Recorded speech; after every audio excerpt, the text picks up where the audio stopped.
Perkenalkan, saya Fadia Farah Pritasari dengan NIM P071312234040 dengan prodi STR Gizi semester 5 kelas A. Di sini saya akan melakukan konseling gizi dengan klien yaitu remaja sehat. Untuk kliennya itu berumur 12 tahun. Selamat pagi, Kak. Dengan Kak Fia ya? Iya. Oke. Sekarang gimana kabarnya, Kak? Apakah baik? Baik. Oke, Kak Fia sekarang umurnya berapa? 12 tahun. 12 ya. Sekarang kesibukannya ngapain kalau boleh tahu? Sekolah. Sekolah. Kelas berapa, Kak? Kelas 6. Kelas 6 SD ya. Oke.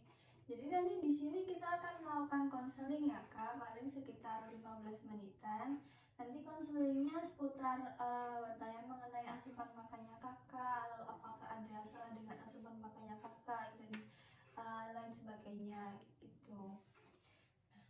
Ini kalau boleh tahu berat badannya Kak Fia berapa ya? 40 kilo ya. Lalu untuk tinggi badannya 150. 150. Oke. Ini untuk IMT Kak Fia itu termasuk di underweight ya Kak. IMT-nya ada di 17,78. Nanti bisa agak dinaikkan lagi berat badannya. Untuk sekarang apakah Kak Fia ada keluhan mual muntah? Tidak. Lalu apakah ada diare? Tidak. Kalau kesulitan menahan atau kesulitan mengunyah? Tidak. Tidak ada ya. Untuk alergi makan apakah ada, Kak? Tidak ada. Pantangan makan? Tidak. Lalu apakah sekarang sedang menjalani diet? Tidak. Ini Kak Fia sehari-hari biasanya makan berapa kali, Kak? 3 kali. Oke, 3 kali ya. Lalu ini saya akan menanyakan mengenai asupan makan Kak Fia yang dikonsumsi kemarin ya Kak, dari pagi sampai malam. Oke. Kalau untuk paginya Kak Fia mengkonsumsi apa aja? Konsumsi nasi, nugget, telur, sama air putih. Untuk nasinya seberapa ya Kak? 2 centong. 2 centong. Lalu untuk nuggetnya seberapa Kak? 3 buah. Lalu untuk telurnya? 1 butir. 1 butir. Untuk air putihnya seberapa Kak? 1 gelas. 1 gelas yang belimbing itu ya? Ya. Untuk snack pagi?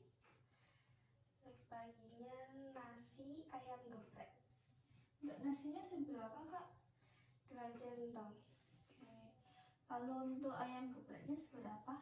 1 potong. Oke. Apakah ada yang lain lagi Kak? Sama air putih. Air putihnya seberapa Kak? 2 gelas. Oke. Lalu untuk makan siangnya? Mie ayam.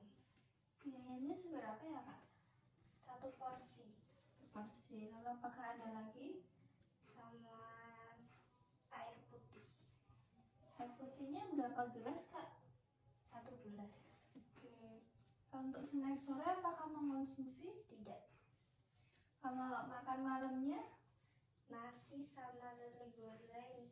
Oke, nasinya seberapa ya Kak? 2 centong. 2 centong ya. Lalu untuk lelenya? 1 ekor. Oke, apakah ada yang lain Kak? Sama air putih. Air putihnya berapa gelas Kak? 2 gelas. Oke, 2 gelas ya. Oke, lalu selanjutnya di sini saya akan menanyakan mengenai kebiasaan makan Kakak ya. Jadi kayak dalam rentang waktu sehari atau mungkin dalam seminggu atau sebulan ini Kakak biasanya mengkonsumsi apa aja gitu. Untuk makanan pokok ini Kakak biasanya mengkonsumsi apa? Nasi sama mie instan. Oke, itu nasinya seberapa Kak? 2 centong. 2 centang itu biasanya dalam sehari atau 2 kali sehari. 2 kali sehari ya. Kalau untuk mie instannya berapa? 1 porsi. 1 porsi. Itu 1 porsi biasanya dikonsumsinya sehari atau seminggu atau 1 kali seminggu. 1 kali seminggu ya. Kalau apakah ada lagi Kak? Tidak. Oke, lalu untuk lauk hewaninya? Lele, rendang sapi, telur, sama nugget. Oke. Untuk lelenya seberapa Kak? 1 ekor. Oke, 1 ekor ekor itu biasanya dikonsumsi dalam sehari atau seminggu? 1 kali sehari. 1 kali sehari. Kalau untuk rendang sapinya? 4 iris. Oke, 4 iris ya. Itu biasanya dikonsumsi dalam rentang waktu sehari atau seminggu? 3 kali seminggu. 3 kali seminggu. Kalau untuk telurnya? 1 butir. Dan 1 butir itu biasanya dikonsumsi seberapa sering, Kak? 2 kali seminggu. Oke. Lalu untuk nugget? 3 buah. 3 buah itu dikonsumsinya seberapa sering, Kak? 3 kali seminggu. Oke. Lalu untuk lauk nabati apakah mengkonsumsi, Kak? Tidak. Tidak. Untuk sayur? Tidak. Tidak suka sayur atau emang gimana, Kak? Tidak suka. Tidak suka sayur. Oke. Lalu untuk buahnya? Mangga sama semangka. Oke. Untuk mangga biasanya makan seberapa banyak, Kak? Setengah buah. Oke. Lalu untuk frekuensi makannya seberapa sering? 1 kali sehari. Oke. Lalu untuk semangka? 1 potong. 1 potong itu seberapa sering, Kak, biasanya? 2 kali seminggu. 2 kali seminggu. Apakah ada lagi, Kak? Tidak. Lalu untuk minuman? Air putih, kopi gudeg, sama teh. Oke, untuk air putihnya itu berapa banyak, Kak? 4 gelas. 4 gelas itu biasanya dalam sehari ya? Iya. Oke, lalu untuk kopinya? 1 gelas. 1 gelas itu seberapa sering, Kak, biasanya? 1 kali seminggu. Oke, lalu untuk tehnya? 1 gelas. 1 gelas itu seberapa sering, Kak? 2 kali seminggu. Oke, apakah ada lagi, Kak? Tidak. Lalu apakah ada mengkonsumsi snack? Tidak. Oke, apakah Kakak ada riwayat penyakit, Kak? Tidak. Kalau riwayat perubahan berat badan dalam 3 bulan terakhir? Tidak. Tidak. Untuk aktivitas sehari-hari biasanya ngapain, Kak? Dari pagi sampai sore sekolah, lalu malamnya belajar. Kalau saya perhatikan ini permasalahan gizi Kakak itu kebanyakan di asupan makan ya. Untuk asupan Kakak itu masih kurang, terutama di lauk nabati sama sayurnya ya, Kak. Nah, ini saya ada leaflet tentang gizi seimbang, nanti sambil dibaca juga. Nah, untuk gizi seimbang itu yaitu konsumsi makanan yang mengacu pada 5 kelompok pangan, Kak. Ada makanan pokok, lauk pauk, buah-buahan, sayuran, dan juga minum air putih. Nah, untuk gizi seimbang itu nanti panduannya ada dalam piring ini, Kak. Nah, nanti untuk di piring ini nanti dibagi ada setengah bagian itu untuk sayur dan buah, dan setengah bagian lainnya itu untuk makanan pokok dan lauk pauk. Nah, untuk bagian yang sayur dan buah itu tuh nanti dari 2/3-nya itu diisi sayur dan 1/3-nya nanti diisi oleh buah. Dan untuk bagian yang makanan pokok dan lauk pauk itu tuh nanti di 2/3-nya itu nanti diisi makanan pokok dan di 1/3-nya diisi oleh lauk pauk. Nah, selain itu dalam gizi seimbang itu juga ada anjuran untuk minum air putih sebanyak 8 gelas sehari ya, Kak. Lalu untuk aktivitas fisik juga ditingkatkan dan membatasi konsumsi gula, garam, dan lemak. Dan untuk aktivitas Kakaknya kan tadi saya perhatikan dari pagi sampai sore itu sekolah ya, Kak? Iya. Nah, ini kalau boleh tahu sekolahnya tuh dari Senin sampai Jumat atau Senin sampai Sabtu? Senin sampai Jumat.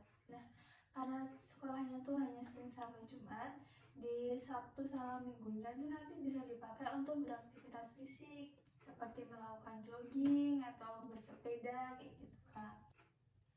Nah, untuk permasalahan di asupan makan tadi kalau dibiarkan nanti kelamaan akan menimbulkan masalah gizi juga, Kak. Nah, biasanya untuk masalah gizi yang sering timbul di remaja itu tuh antara lain ada kurus, lalu obesitas, sama anemia. Nah, untuk yang sering timbul di remaja itu tuh kan ada anemia ya, Kak. Nah, ini saya kasih tips juga untuk mengenai anemia. Nah, untuk anemia itu yaitu kondisi ketika tubuh itu kekurangan sel darah merah ya, Kak. Nah, biasanya tuh untuk ciri-cirinya remaja terkena anemia itu ada di wajah terlihat pucat, lalu mudah lelah, pusing, dan sakit kepala.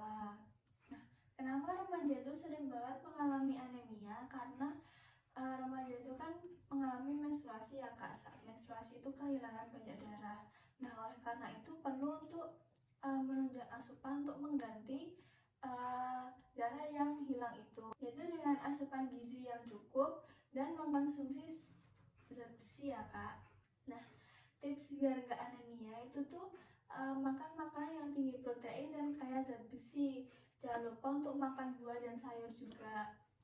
Lalu minum tablet tambah darah secara teratur, yaitu 1 tablet setiap minggu. Tata cara untuk mengkonsumsi tablet tambah darah itu tuh dibarengi dengan minum air putih.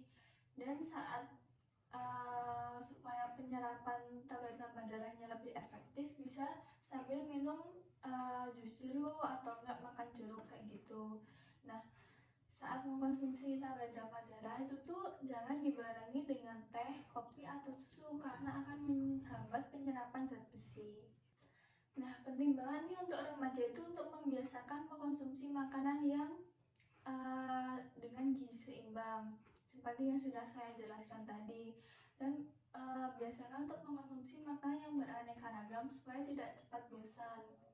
Lalu untuk aktivitasnya juga lebih diperbanyak, membatasi makan makanan yang manis-manis banget, yang asin banget, sampai yang terlalu berlemak. Lalu jangan lupa untuk air putihnya itu 8 gelas sehari. Kan tadi kakak untuk minum air putih kan masih 4 gelas ya.